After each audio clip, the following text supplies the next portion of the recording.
Cancer, a name way too common for everyone. Whether in our family or whether someone that you know in your loved ones, we all heard this word. Is it a stigma? Is it something that we should be scared about? Should people be scared about cancer? No, I don't think they should be scared because it's something a lot of us can't avoid. We may get through. So do you think it's got something to do with the food that we eat or more alcohol or the lifestyle that we're living nowadays? Yes, that all contributes to developing cancer, like smoking, it's not. So do you think sugar is one of the reasons for cancer? No, it's a fallacy, no. A lot of people, there is a myth there. And you think Hervey Bay Hospital is pretty equipped for testings and things like that? Yes, definitely. I work with a wonderful group. Now, is it true that they say that every battle is won here in your mind? Yes, it can be people's attitude that helps them get through, but a lot of... So on an average, how many patients do you look after?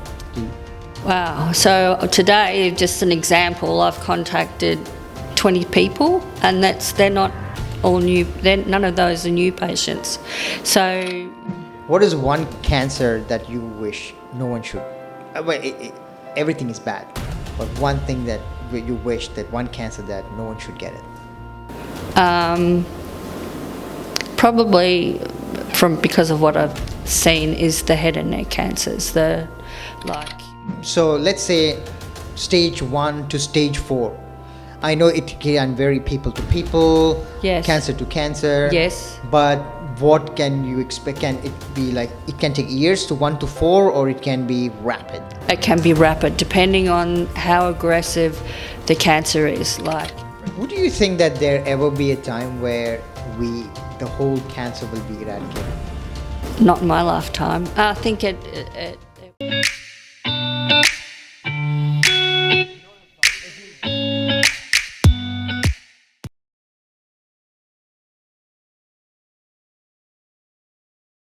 Cancer, a name way too common for everyone. Whether in our family or whether someone that you know in your loved ones, we all heard this word. Is it a stigma?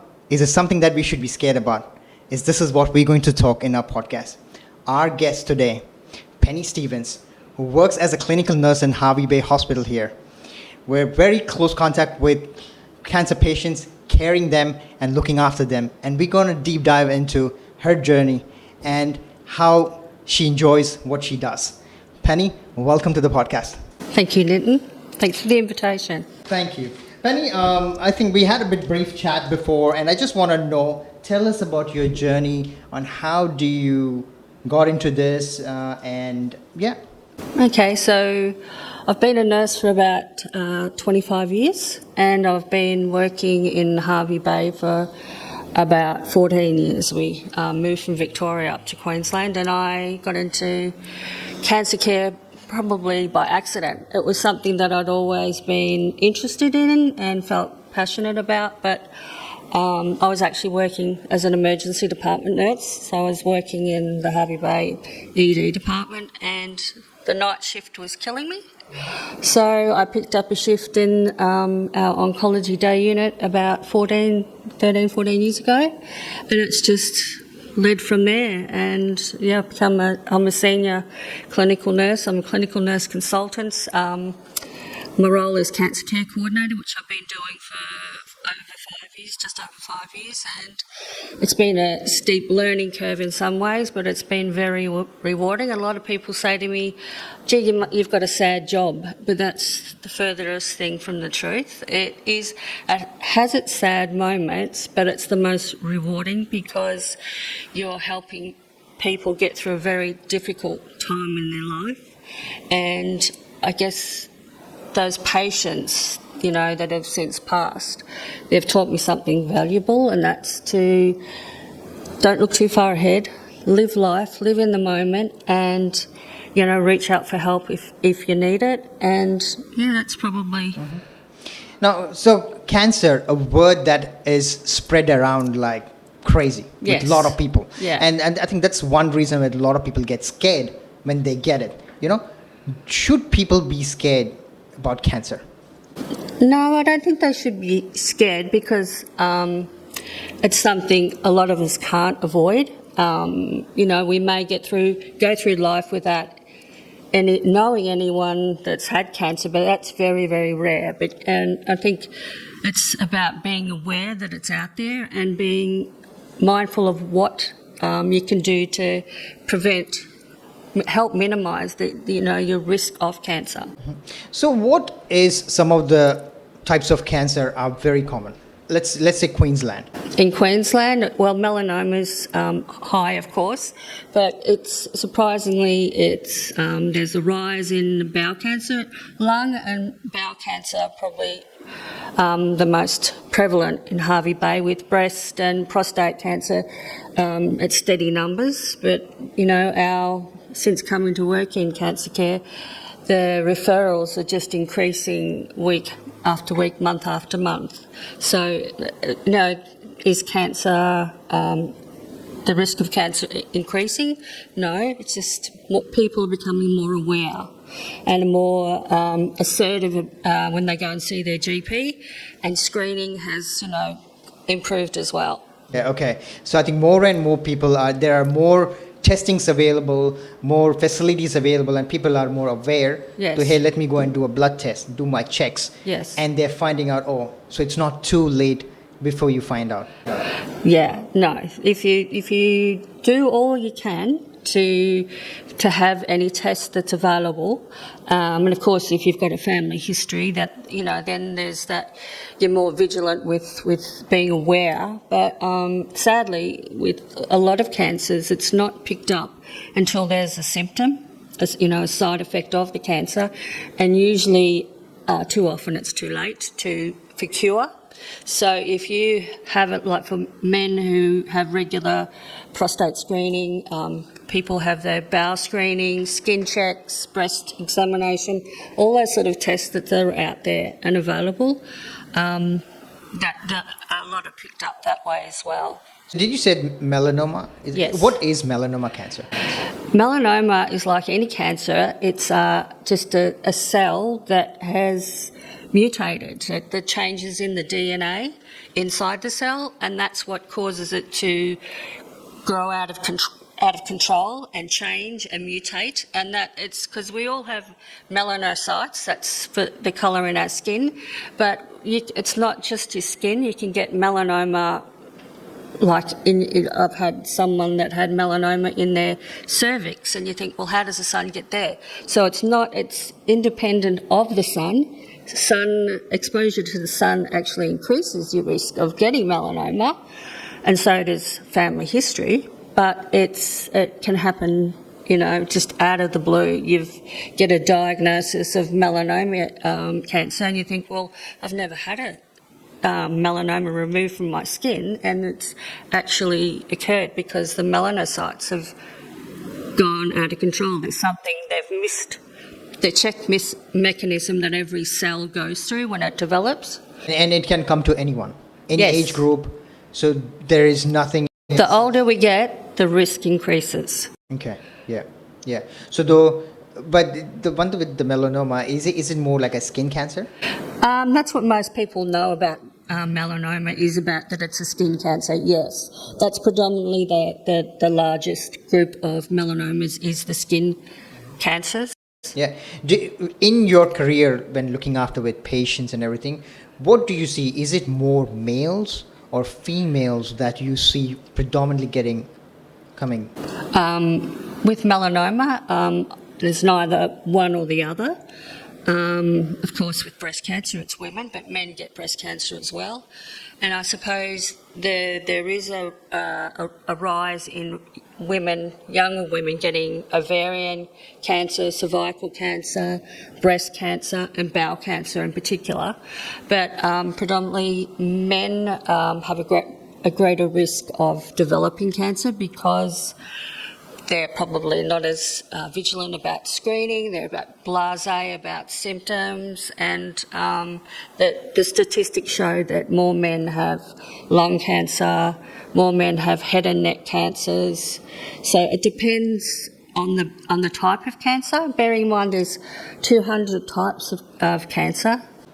And I would probably agree too, and the audience who are watching, that we men tend to neglect ourselves a lot than females. You know, like we say we are tough, we are okay with it, you know, or if you see a lump, it might be something else, mate. You know, we don't have to worry about it. And unless someone really pushes you to go and check, that's when you go check, and then suddenly you find out, oh, geez, I'm already too late. You know. Yes. And that's what I think with that. But females are more tend to, hey, I want to just get it checked. Yes. You know, and they tend to avoid. Well, they're more familiar with their bodies. Like this particular month is Testicular Awareness Month. Oh, okay, I didn't know that. So this April? Yeah, there's a lot of young men getting testicular cancer, and because there's that bit of stigma attached to the fact that men play with their balls or testes, and that's where it's detected. They notice a lump. Sometimes, particularly teenage, young adult males are embarrassed. Who they're going to tell? Like, you know, if they've got a good relationship with their mum or dad, that's great. But if it's caught early, you know, treatment's good. But it's when, you know, sadly, we've had cases where young men have just ignored it until it gets painful, and then, you know, they do go to their GP, and by then, you know, they often, some, you know, do die, and, you know, a lot of them have surgery and go through chemotherapy, and, you know, they have positive stories. You know, some men have gone on to have children. So there's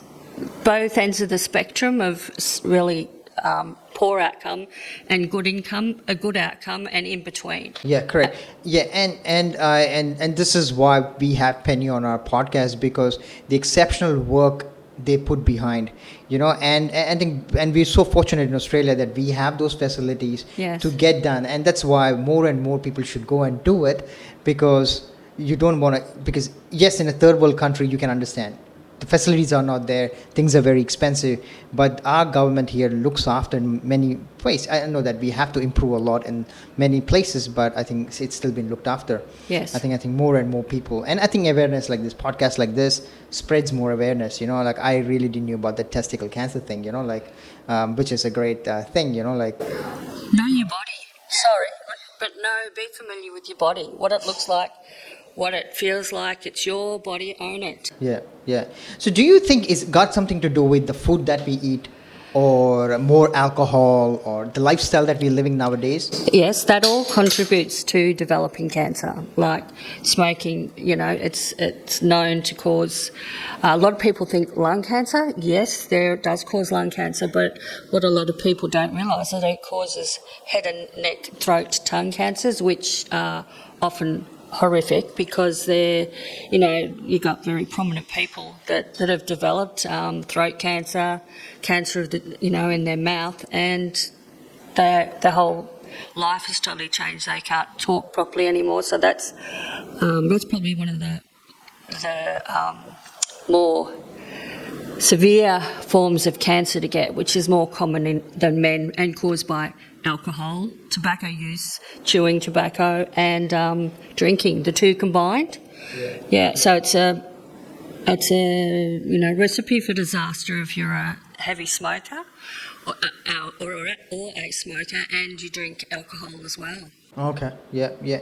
Do you think, is there like I know probably, is there a certain people or demographic of people tend to more get affected? Yeah, low socioeconomics, that's more prevalent, which is Hervey Bay's got the largest numbers in Queensland, and poor health literacy.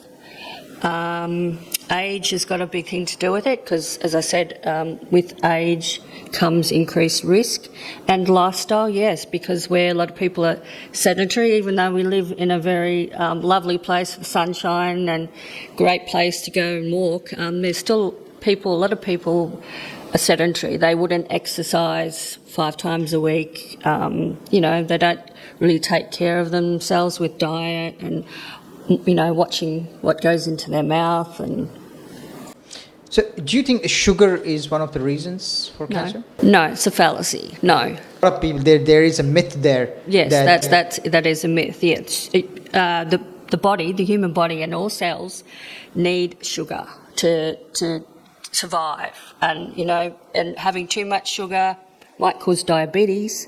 Help cause diabetes, but it's not going to feed the cancer, as I've heard people say, and abstaining from sugar isn't going to prevent you from getting cancer. Okay.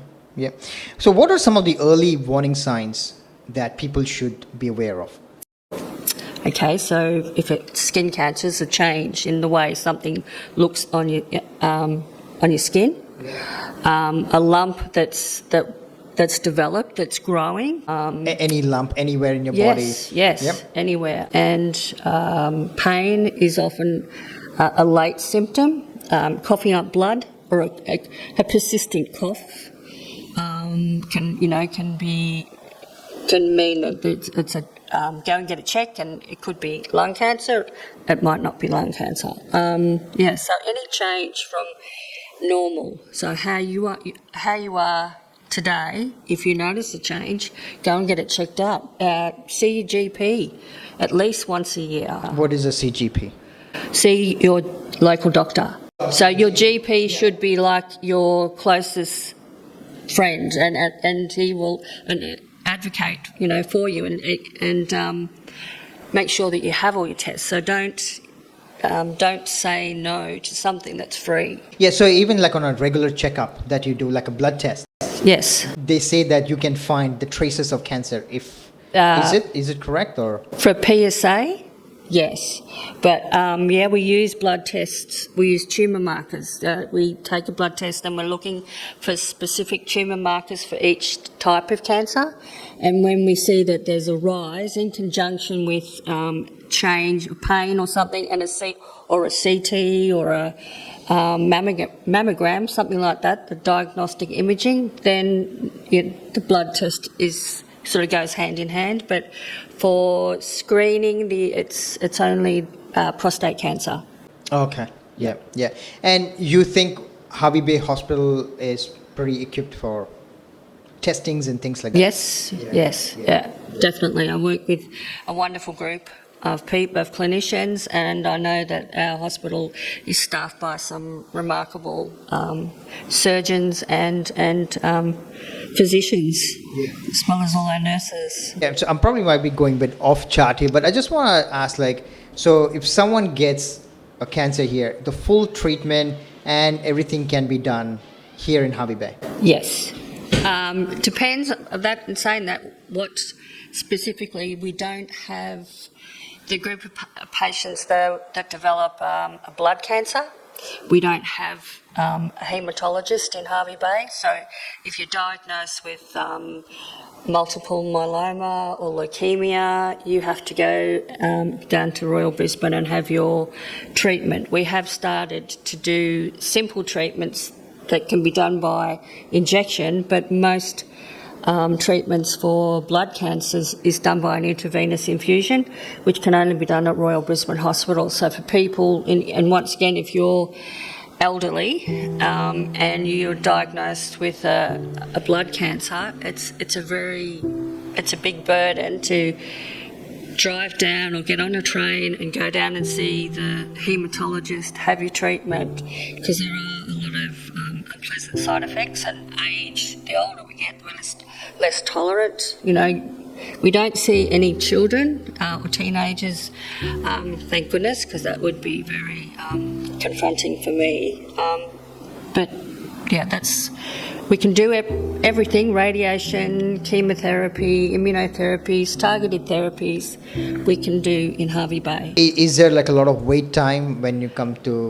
The wait time to see a medical oncologist or radiation oncologist has increased because of the increasing numbers, because our population is rising, our population is ageing and screening, etc.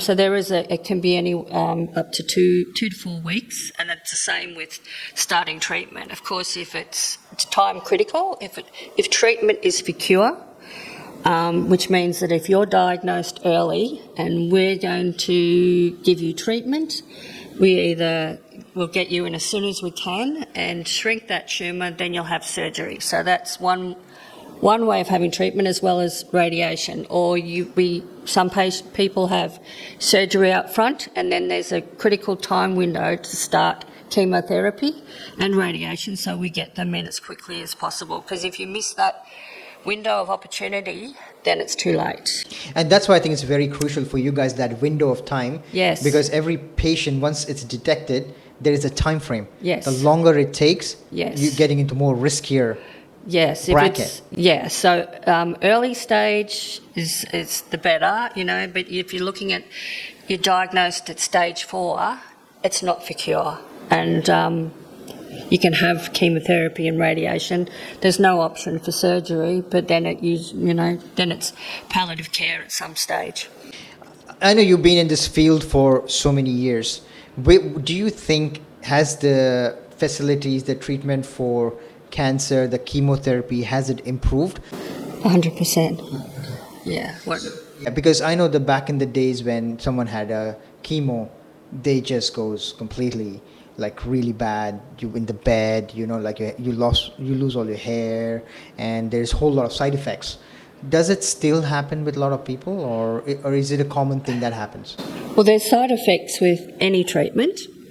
So if you want to talk about chemotherapy, it depends on the cancer you have and the type of treatment you have. For every cancer, there is a different treatment protocol and for each different stage. So yes, there are unpleasant side effects. A lot of people think you're going to lose your hair and vomit. That's not true. It's only some treatments, and that's probably predominantly prostate cancer and breast cancer. There can be hair loss and nausea. We very rarely have patients that vomit.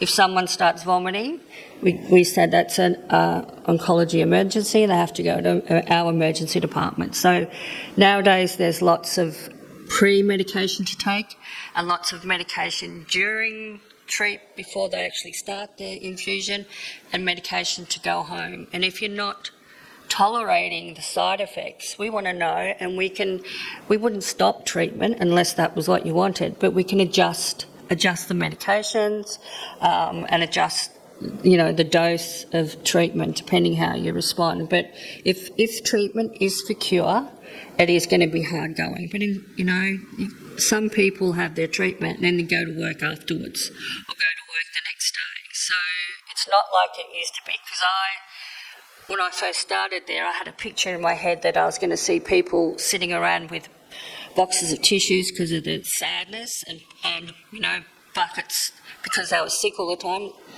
And that was the furthest thing from the truth. Yeah. So it's not like that at all. We don't get people that sit around vomiting all day. Yes, you get some nausea. You could say it's a bit like morning sickness. If someone's been pregnant and they've had morning sickness, it's a bit like that. Or if someone's had a hangover and you feel a bit seedy, it's a bit like that. So you just, you do have a loss of appetite, but everything's really well monitored, and we want to know, we monitor you every time you come in. We assess, you get assessed. How's your weight going? Taste changes. How can we help? What can we do? We can refer to our dietitian, and we can refer to our psychologist, to our social worker. So for whatever impacts you while you're having treatment, there's either the cancer care coordinator, the breast cancer specialist nurse, dietitian, psychologist, the lung cancer specialist nurse, who specialise in supporting patients. So my role is only small. Okay.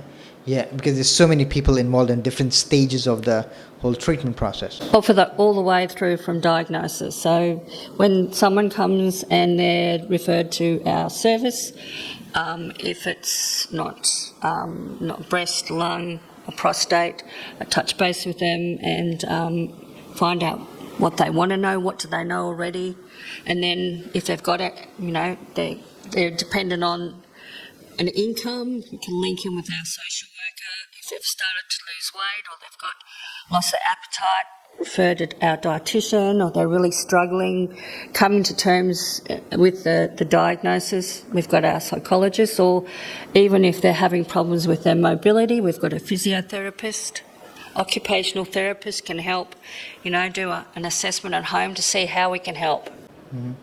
Now, is it true that they say that every battle is won here in your mind, and they say that if you're mentally strong when you get it, it's easier for the process to get cured? Is it in a way correct, or is it? I think yes, it can be people's attitude that helps them get through, but a lot of it, you can have the right attitude but no support.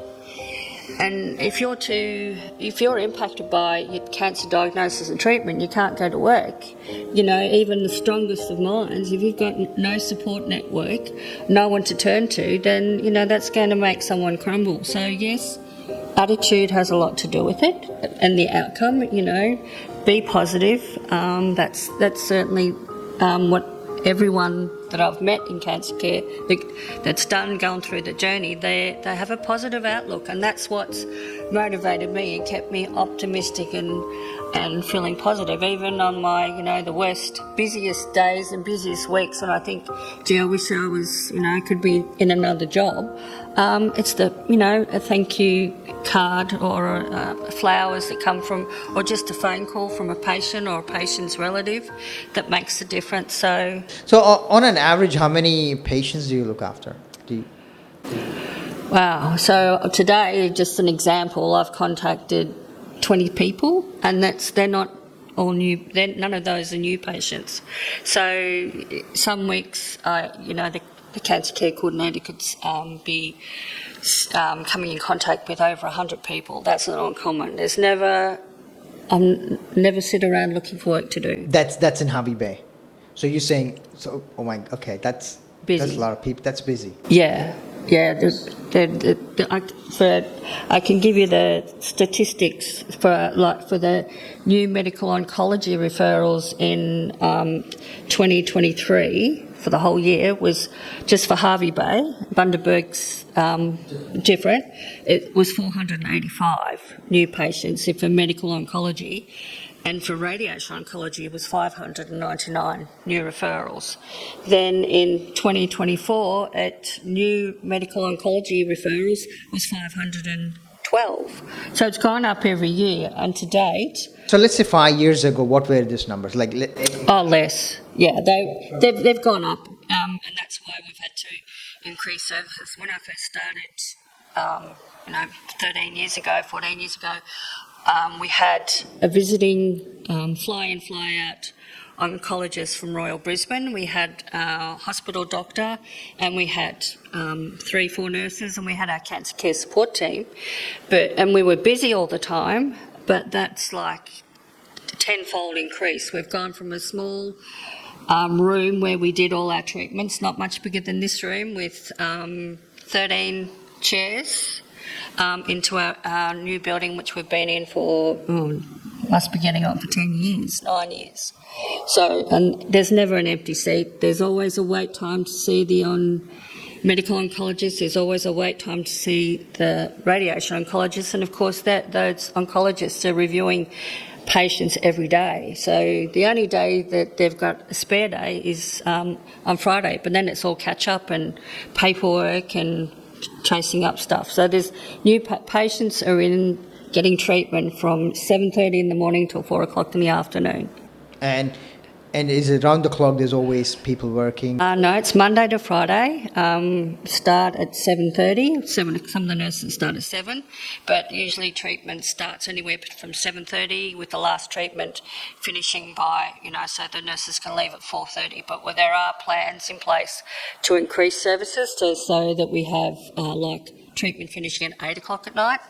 Will there be weekends? That's still a long way down the track, but no, we're never quiet. So Now, what are some latest advancement in cancer treatment available in Hervey Bay Hospital? Okay, so a lot of people have heard of immunotherapy, which is very different to chemotherapy. So chemotherapy, hopefully one day, will be a thing of the past. It'll be all personalised, and so immunotherapy is usually an infusion, or it can be tablets, oral form, and it uses your own immune system to fight the cancer. So it targets the cancer cells. So that's something that's increased in the last 5 years. Has definitely increased since.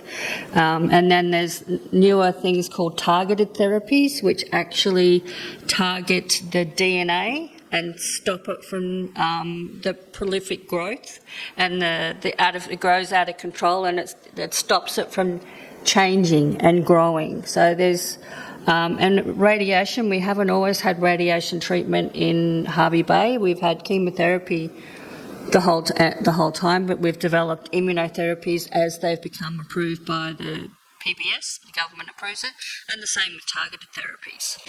Would you think that there ever be a time where the whole cancer will be eradicated? Not in my lifetime. I think it would be, if it was to occur, it'd be something like out of a sci-fi, where when you decide to have children, you go and eradicate all those risk factors for developing cancer. But that's something that's pie in the sky. So I don't think you're ever going to eradicate cancer. But I think that there'll come a time when cancer can be detected earlier, and there'll be more tests for all types of cancers, and it'll be caught early, and the treatments will no longer be chemotherapy. It'll be targeted, and it'll be immunotherapy, using the body's own immune system and targeting those particular cells, because chemotherapy can't tell the difference between a healthy cell and a cancer cell. So that's why you have so many side effects, because it affects all the rapidly dividing cells, which are your hair, your skin, your oral mucositis. From entry to exit, you're going to be impacted, because those cells are rapidly dividing. So, and you're not having chemotherapy once a week, you're having it every 2 weeks or 3 weeks, depending on the protocol. So with immunotherapy, similar thing, you're having it either once every 3 weeks or once a month. Targeted therapy, the same. So chemotherapy will become a thing of the past, but I'm not sure when. That's for the scientists, and as treatment improves, research improves, there's got a lot more clinical trials are needed. They're doing them all the time. So you think with all these new technologies and everything, it has made your life easier, it has made patients' life easier? It's made the opportunity for cancer to be detected at stage 1 or 2, as opposed to 3 or 4. Okay. So what stage is a no-go? That's it. Stage 4. And often stage 3. So stage 1, it's where it's contained. It can be cut out, and then you can have chemotherapy or immunotherapy. Stage 2, when it's gone, escaped into the surrounding areas, say for breast cancer, so it's gone a bit further, and then they can still cut and give treatment. Stage 3, it's usually gone entered the lymph nodes, because the lymph nodes are spread throughout our body, and that's how it travels. It travels in the lymph nodes, because there's hundreds of lymph nodes throughout our body that run alongside the blood system. And so when you have surgery, yes, they cut out wherever that cancer is, but they're taking a whack of lymph nodes as well, and that's how they're identifying what stage they're at. So stage 1 is no lymph nodes involved, and there's clear margins, and sometimes treatment isn't warranted. We don't see those people. Like say for bowel cancer, they have stage 1 bowel cancer, they have surgery, that's it. Stage 2, they'll have surgery, and then they'll be offered chemotherapy. Stage 3, don't usually have surgery up front. It's treatment first to try and shrink it as much as they can, have surgery, then have further chemotherapy or radiation. Stage 4 is when it's gone, invaded to another site, like, breast cancer's gone, can go to the bones. There's all different ways for it. Every cancer tumour, metastasises to somewhere else via the lymph system. Okay. Now, time frame. So let's say stage 1 to stage 4. I know it can vary people to people, yes. Cancer to cancer. Yes. But what can you expect? Can it be like, it can take years to 1 to 4, or it can be rapid? It can be rapid, depending on how aggressive the cancer is. Like breast cancer can be very aggressive. Ovarian, anything that it's a genetic mutation, you inherit it, or it can be something that's just, you've just developed it. But if they can tell how aggressive the tumour, the type of cancer is, and the more aggressive it is, the harder we're going to hit it, but that's going to grow quicker. If it's a slow growing type of cancer, you can go from stage 1 to stage 3 before you have any symptoms. So stage 1 you usually don't have any symptoms, it's just picked up by screening. So it can be something simple as, for instance, a patient that's no longer with us, she was in her mid-30s and she had persistent back pain, and she kept going to a GP, and he said, it's just your posture, it's the way you're sitting, because she was a journalist and wrote books, and so she kept having to take some Nurofen, here's some Panadol, go and see the physiotherapist. But it persisted, and then I think it was after about 6 months of this ongoing pain, she went back to her GP and said, no, I want you to do something. So he did a CT scan, and by then it was advanced pancreatic cancer. Holy macaroni. So it started with a back pain. And a normal person would have thought it's a back pain. Yeah, posture. Or I've strained myself. Yeah. So that's why I say anything that persists. If you've got pain that doesn't go away, like the packet of paracetamol says, if pain persists, see your doctor. And if you're not happy with what the doctor says, particularly when you're younger, we have had a patient that was only 26 and developed bowel cancer in early stages, but the doctor didn't take her seriously. And that's the problem. We tend to stereotype cancer as being an old person's type of cancer, particularly if there's no risk factors. We think it's an older person's disease, so why would I, want to screen you for prostate cancer or, breast cancer or, any sort of cancer? Because you're young and healthy, you shouldn't get cancer. So that's probably the hardest thing is for GPs becoming more aware that cancer does develop, particularly bowel, cervical, breast, occurring more commonly in younger people. What is the youngest patient that you've treated? Early 20s, 20, 21, 22.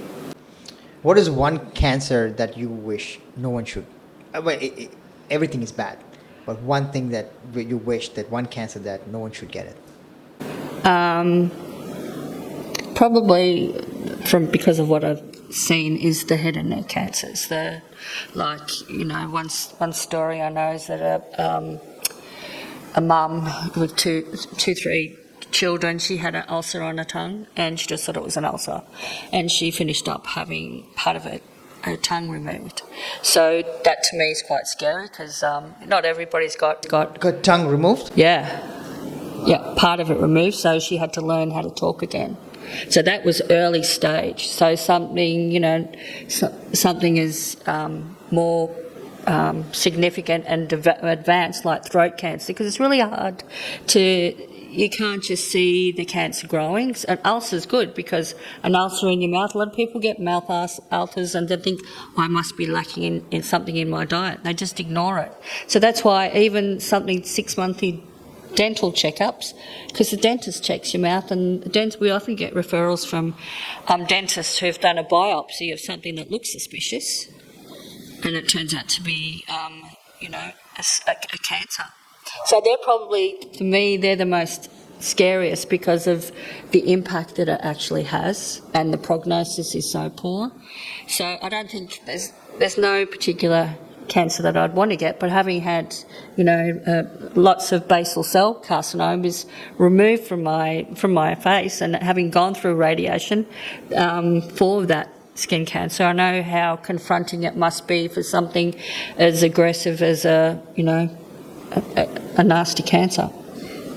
What are some of the biggest challenges every cancer patient faces? The fear of the unknown is usually the thing. It's the waiting time, because they're often told they've got a cancer diagnosis and then they have to wait. They have to go through testing, and a lot of people aren't aware that there's a cancer care service, let alone a cancer care coordinator that they can contact. And GPs really, anyone should, if they've got cancer, should link in straight away with our cancer care service. So it's the wait time, the fear of the unknown, and fear of dying, particularly if they've got young family. There's the financial burden can be significant, particularly for, in our area, a lot of self-employed people that don't have income protection and not eligible for pension because they've got too many assets. So there's the financial toxicity from a cancer diagnosis can be quite significant, and sometimes people have got no family. That's really quite confronting when they have to face treatment alone. So there's a lot of things that can make the cancer journey really hard and confronting and hard to get through, but that's when they rely upon our team. I think the more support you have and the more questions you ask and more open and honest you are about how you're struggling, you do better, because people will help you.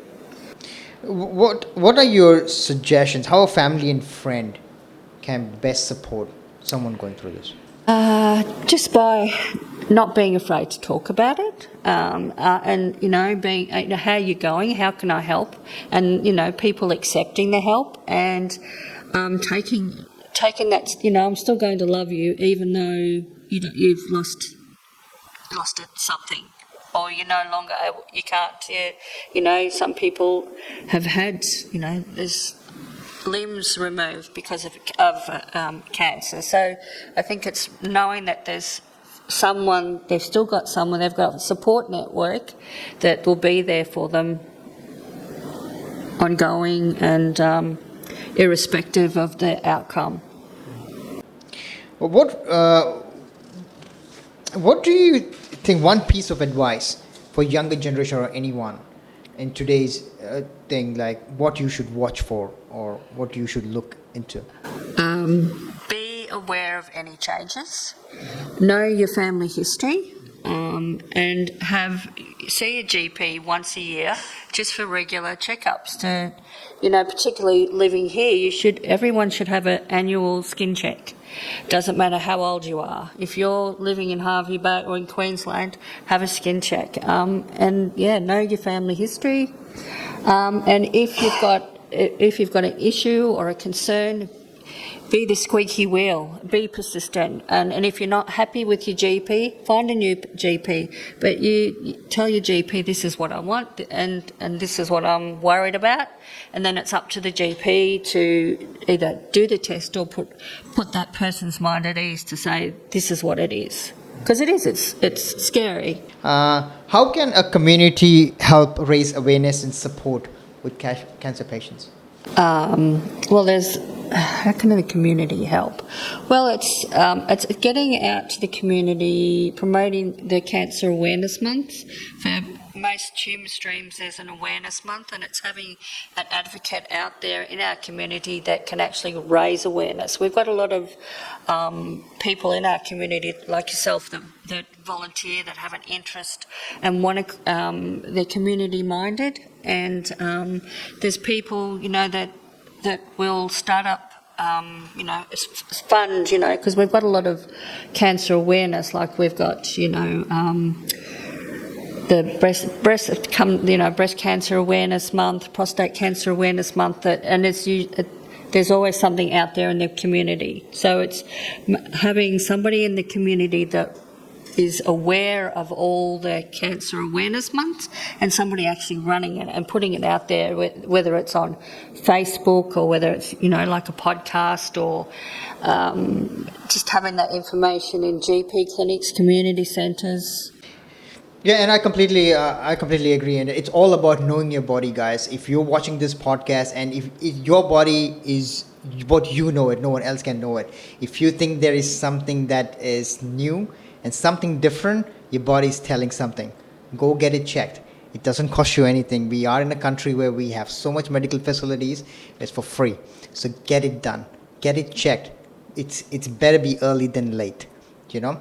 So and I have so much hats off to Penny and many more people who work in that sector. It's such exceptional job you guys do. You don't realize how much work and what you do unless you're there. No. And you never want to be there. And so the best option is to get it checked. Yeah. Because last thing you want to do is go and see Penny at the hospital. No, and now we've had a lung cancer specialist nurse on board. We've had our breast cancer nurse for a number of years, over 12 years. We've had our prostate funding for a prostate cancer specialist nurse for the last 4 or 5 years. Lung cancer we've had for over 12 months. We've just hired a clinical nurse consultant for melanoma, and just hired a colorectal specialist nurse. So the more specialised or tumour-specific specialist nurses we can get, the better. Because then it's very hard when you are looking after a large group of people with cancer and you can't give them the one-on-one that they need and follow up right throughout their treatment. And so I see that I can make contact. The cancer care coordinator makes contact, but then relies upon the patient to call if there's an issue. And unless you've got a person has significant issues, they might never come to my attention, because I can't. The reality is that the cancer care coordinator cannot see every new patient that comes to cancer care service. So if people are aware that there's a cancer care service and there's someone, always ask the question, and it can direct you to the right person. So yeah, it's funding, getting the funding we need funding for gynecology, cancer nurses. We need funding for head and neck cancer specialist nurses, for neuroendocrine. That's another one that people don't know a lot about. Pancreatic, that's always mostly diagnosed at an advanced stage. So the ideal world would be having a specialist nurse for every tumour stream, so that group of people has that support that they need right throughout. Mm-hmm. I think it's a topic where we can talk whole day, and it's an endless topic, and it's and the funding, the nurses, the specialists, the doctors, and everything. But I think we're going to get you back onto the podcast to talk more about in depth into all that. But if you are audience who have watched right till the end, all that we say is do like, share, and subscribe, because your one share can save someone's life, and that's all we ask. And we bring guests like Penny on our podcast to spread awareness. And if you watch till the end, thank you so much. And Penny, thank you so much for coming on the show, and you've been phenomenal. Thank you for inviting me. Yeah, thank you.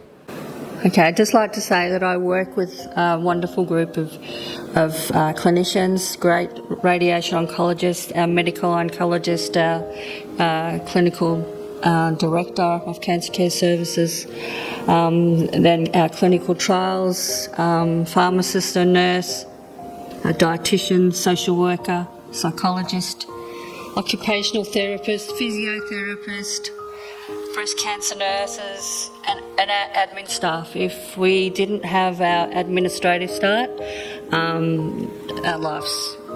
my life would be unbearable. I'd definitely change jobs. But no, it's not just the patients that I come to work for, the people of our community. It's also knowing that I work with Integrate. So our HHS is great, and it's improved in the time that I've worked for the Wide Bay. So, yeah. That's all right.